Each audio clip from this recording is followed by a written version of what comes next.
Heidi Fang and Adam Hill for CoveringTheCage.com. It has been a whirlwind of events here at the UFC Fight Week during the past 48 hours. We started off this morning with Jon Jones in tears and very emotional in a press conference after being removed from the UFC 200 fight card. And then we see the light here with Anderson Silva coming in, swooping in, saving the day, and facing Daniel Cormier. And also a new main event, Adam. We have Miesha Tate and Amanda Nunes in the main event. The women's bantamweight title fight promoted to main event, not Brock Lesnar and Mark Hunt as earlier reported. I mean, how do we just begin to break down what's happened today? I have no idea. That was a great job right there. I mean, that's we got from here to there. I think it was weird, a passing of the torch in reverse. Anderson Silva was a longtime best fighter in the world, passed it on to Jon Jones, who now is considered the best fighter of all time. And now Jon Jones kind of passes it back because he's out. Anderson Silva's in.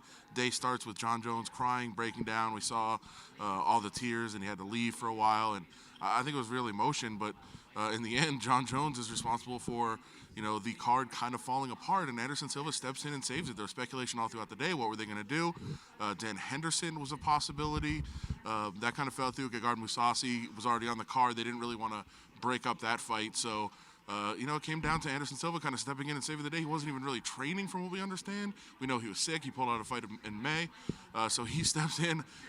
I find a lot of intrigue in this fight. I think Daniel Cormier pretty easily wins the fight, but you never know. Anderson Silva could get loose. He could land a big shot or two, change the course of the fight. I find this intriguing, and certainly it saves the card from that standpoint. So that's good. But as you said, Brock Lesnar, he thinks he's in the main event. He says, Merry Christmas to Brock Lesnar. We heard that today. And then the UFC makes the decision.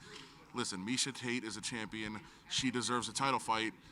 She deserves to be in the main event since she has her title defense. So Miesha Tate and Amanda Nunes have a lot to live up to. I think it's going to be a great fight, but it could have the potential of having a little bit of a letdown at the end of the night. So a little bit worried from that standpoint, but we shall see. It's a crazy day. A lot happened today. It seems like about 8 days, but I guess you can catch up with all this stuff on CoveringTheCage.com, and we'll try to help you out, walk you through it here. In light of this all, tonight we had a very key fight in the main event of UFC Fight Night 90. There were actually fights? Yeah, there were actually fights. Wow, that's crazy. Who knew? There was an undercard with 5 straight submissions and finishes on that card, leading up to the main event where we saw a title change hands. Eddie Alvarez, a former champion in so many different promotions, finally makes it to the UFC, gets crowned as the new lightweight champion. Did you see this coming, and what do you make of him finally capturing that UFC title? I wouldn't say see it coming because I did pick Dos Anjos to keep the title, but I did say that there was a lot of really good value in Eddie Alvarez as an underdog. He's had that promise for a long time. He's been the guy. Everybody said maybe the best guy outside the organization. He's had titles everywhere he's been, and lived up to that hype tonight. He looked great, and really you gotta feel happy for the guy. He's one of the good guys in the sport. Detailed some of the journey that he's been on in this sport of MMA and how it's taken a lot from him, but also given a lot to him. So great for him. I think a really nice story to kind of tie things together today. Seeing Eddie Alvarez have that UFC belt around his waist finally after all these years, that's cool. And then also you have a heavyweight fight, Roy Nelson, Las Vegas. He thought he won the fight. A lot of people thought he won the fight.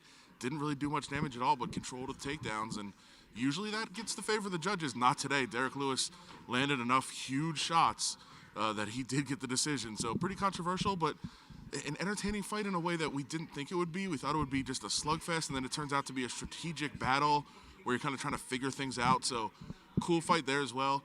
It's good to have actual fights to talk about instead of all the craziness going on outside the cage. Tomorrow we have next the Ultimate Fighter 23 card that takes place also here at the MGM Grand, and we will keep you covered all throughout this fight week at CoveringTheCage.com.